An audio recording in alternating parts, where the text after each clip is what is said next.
comic book fans, and welcome to another exciting edition of Cammy's Comic Corner. I'm your host, as always, Cammy. Now, we had a shit ton of books come out this week, and it was insane how many books came out. But I was lucky and fortunate enough to find a pick of the week and a Fast Five. So let's get right into it before the big two decide to put any more books out this week and then kill me completely. So, the pick of the week from DC Comics, we have Green Lantern number 50, written by Geoff Johns and art by Doug Mahnke. Now, this is the events happening after the most recent issue of Blackest Night. We saw that the different corps are deputizing members. You got some really interesting choices of who's joining who. And in this issue, you get to see the Lanterns working together with their new deputized partners. You got the Red Lanterns, Mara, going up against Arthur, and Arthur holding out their child and saying like, hey, come to me and your child. And she goes, I never wanted kids. And you're like, oh my god! And then all this just plasma blood comes out and just destroys them all. You got Lex Luthor, saying, "Smine," and then, poor Larfleeze is like, "No, that's my ring, that's my orange ring." And so you got a lot of good stuff like that going on. And then the Spectre comes up, and he has Hal in his grasp, and he actually turns Hal into a Black Lantern for only a split second. And so no one is taking down the Spectre. They're all forming together to take down the Spectre. Still, no one's taking them down, no matter how hard they try. So the only way to defeat the Spectre is if Hal becomes Parallax again. So he gets all the Green Lantern lanterns, that like Guy, Kyle's, John's, his, that have been storing Parallax, lets them out, remembers his dad dying. Sure enough, Hal Jordan is Parallax again, and it's going to hopefully only be up against the Spectre, and then he's going to get rid of it, because we don't want, Hal being the Spectre again and going crazy and killing everyone. It was a fantastic issue. There was tons of action, tons of great little moments with the different Lantern Corps, and if you are following only Blackest Night and not Green Lantern, this is an issue you have to pick up. Now, on to the Fast Five. No one needs to know. First up from Marvel, we have New Avengers number 61. Now, we have the Hood turning his goons all powerful before they're going off and trying to get the New Avengers. They're always after him. But meanwhile, we have Bucky and Steve checking out Bucky's old apartment because it was blown to hell by Hammer. They're kind of looking at, any artifacts that might have been left because Steve had a lot of things he was storing over at Bucky's.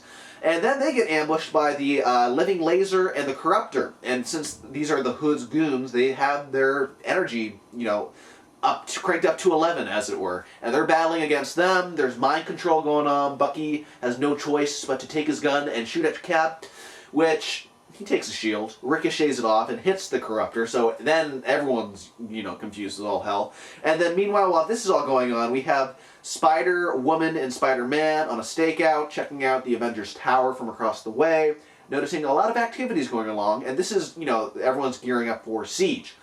Why this issue in particular is a Siege tie-in, I'm not sure, because you don't see Oklahoma, you don't see any Asgardians, you don't see Thor, but you have, in this issue, beyond gorgeous art by Daniel Acuna. This art, this is probably the main reason why I picked this as the Fast Five. You have the Mandrill and the Griffin versus Spider-Woman and Spider-Man. Just the whole dialogue between Spider-Man and Spider-Woman, just completely cute. Even though they're never gonna, hook up, it's just, after reading this issue, you want them to. But anyway, New Avengers was fantastic this week. Next up from DC, we have Gotham City Sirens number 8. And speaking of gorgeous art, Gilliam March, the guy who usually does the art for these issues and Paul Dini writes, well, he's kind of cracking his knuckles a little bit and trying out the writer position, as it were. He has Mark Andreyko, who's great on Manhunter, come in to do the actual dialogue, but Gilliam does the plot and the art. And the story revolves around someone's murdering people in the park. The signature is a neurotoxin found in plants. Poison Ivy's in the spotlight. She wants to clear her name, so she has to go work with the police. She gets kidnapped by this supposed killer, and it's up to Harley and Catwoman to find out, who has their best friend. They get the help from the Riddler, and it turns out, after doing some investigation, It's one of the old doctors at Arkham Asylum. He just is in love with Poison Ivy. They find her, they rescue her, and then she takes out her revenge on him. But it was just so beautiful to look at. That's one of the main reasons I'm still picking up Gotham City Sirens is, you got great art, you got great story, but you have fantastic art. I am in love with this art, and I'm looking for original art from Gimel March. It is that good. Next up from Marvel, we have Daredevil number 504. Now, in this issue, we have Matt building in Hell's Kitchen this place called Shadowland. And it does sound like a Daredevil run theme park, but it's not. It's actually the Hands, it's going to be their hideout because they're sending a message to Hammer and the NYPD that, hey, Hell's Kitchen is under the Hands' protection. You guys aren't going to hang around anymore. And sure enough, Osborn hears about this. He sends his whole Hammer armies to go take care of Daredevil and the Hand. But anyway, so it's the Hand versus Hammer. The Hand are victorious, and we find out that Shadowland is going to have a lot more prisons because they're not killing any of these Hammer agents. They're just keeping them prisoner.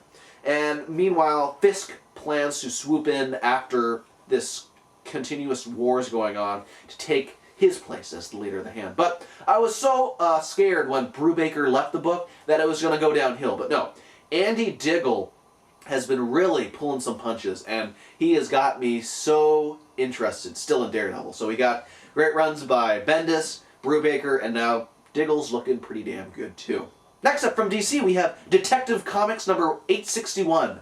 Now this is a new arc. It's called The Cutter, and we have Batwoman and Batman looking for this guy called The Cutter. He abducts college girls and he hacks them. He hacks different limbs off of them. You might have your hands missing. You might have your jaw missing, but they're surgically removed, so this guy obviously has some skill with the knife. Well, Batwoman has much better leads than Batman does on this, and one of the reasons she's so interested in this case is her cousin Betty is going to Gotham, NYU or Gotham State University or whatever the big college is, and she's afraid that she might be in the crosshairs next. She already saved one girl, now she has to save her as well, and now she might even have to help out Batman to take down the Cutter.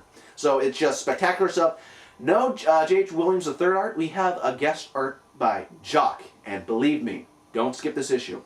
It is very, very good art. And finally this week from Marvel we have Avengers, The Initiative number 32. Now this is kind of a highlight on Taskmaster. I really like Taskmaster. I think he's a really cool character, how he can just see one thing and then automatically imitate it and then train people, which is why he's a great choice for a top trainer at the Camp Hammond, and Camp Hammer, Camp Hammer. And so these guys are all getting geared up for Siege on Asgard, and a lot of people are kind of getting a little skeptical about this, like, hey, we're not crazy. Leave this for the crazies, like on the Dark Avengers team. And like he talks to Constrictor about this, says, hey, people remember the crazies. Let's make history and be known as the guys who went into Thor's house and kicked his ass. And so you got the big battles going on. Taskmaster is in great form, and he is one of the people who helped take down Thor, which we see in Siege number 1. And meanwhile, while all this is going on, the New Warriors plan on attacking Camp Hammer now that everyone's out and taking it back as their own. So it was a great Siege tie-in, lots of good action, and you got the Taskmaster. If you don't like him, then don't pick up this issue. Simple enough.